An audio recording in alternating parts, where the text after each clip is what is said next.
আসসালামু আলাইকুম ভিউয়ার্স, আশা করি সবাই ভালো আছেন। আজকে আপনাদের মাঝে আমি একটি গুরুত্বপূর্ণ টপিক নিয়ে কথা বলবো, আর সেটি হলো বিকাশে ভুলে টাকা চলে গেলে সেটি কিভাবে ফিরিয়ে আনবেন।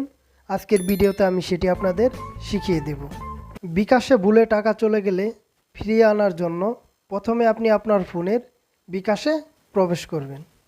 বিকাশে প্রবেশ করার পর আপনার সামনে এরকম একটি ইন্টারফেস ওপেন হবে।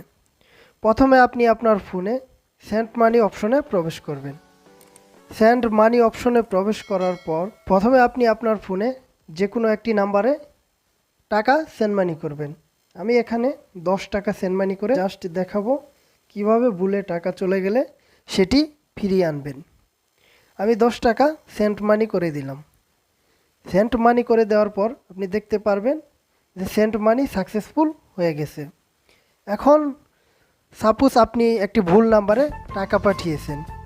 এখন তৎক্ষণাৎ সেই নাম্বারটি থেকে কীভাবে টাকা ফিরিয়ে আনবেন সেটি আপনাদের শিখিয়ে দেব।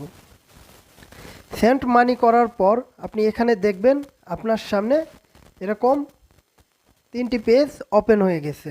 এখানে প্রিয় number, auto pay, group send money. আপনি এখানে দেখতে পারবেন যে নন বিকাশ, সেখানে ক্লিক করবেন।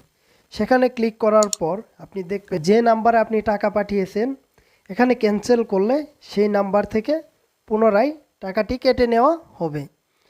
আমি যে নাম্বারে টাকা পাঠিয়েছি আমি টাকাটি ক্যান্সেল করে দিলাম। ক্যান্সেল করার পর ইয়েসে চাপ দিবেন। ইয়েসে চাপ দেওয়ার পর আপনি দেখতে পারবেন যে আপনার বিকাশে এরকম মেসেজ আসবে, আপনার পুনরায় আপনার 10 টাকা আপনার বিকাশে অ্যাড হয়েছে।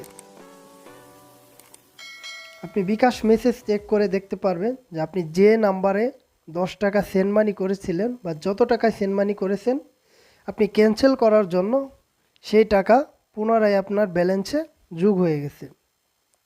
আপনারা যদি কখনো ভুল করে কোনো নাম্বারে সেন্ড মানি বা টাকা পাঠিয়ে ফেলেন সেটি কিভাবে ফিরিয়ে আনবেন আজকের এই ভিডিওতে আমি আপনাদের শিখিয়ে দিয়েছি, আপনাদের দেখিয়ে দিয়েছি আজকের এই ভিডিওতে কিভাবে বিকাশে ভুলে টাকা চলে গেলে সেটি ফিরিয়ে আনবেন। আমার এই ভিডিওটি যদি আপনাদের কাছে ভালো লেগে থাকে তাহলে কমেন্ট করে আপনাদের গুরুত্বপূর্ণ মতামত আমাদের জানাবেন। আর আমাদের চ্যানেলে আপনি নতুন হয়ে থাকলে চ্যানেলটি সাবস্ক্রাইব করে পাশেই থাকবেন। ধন্যবাদ।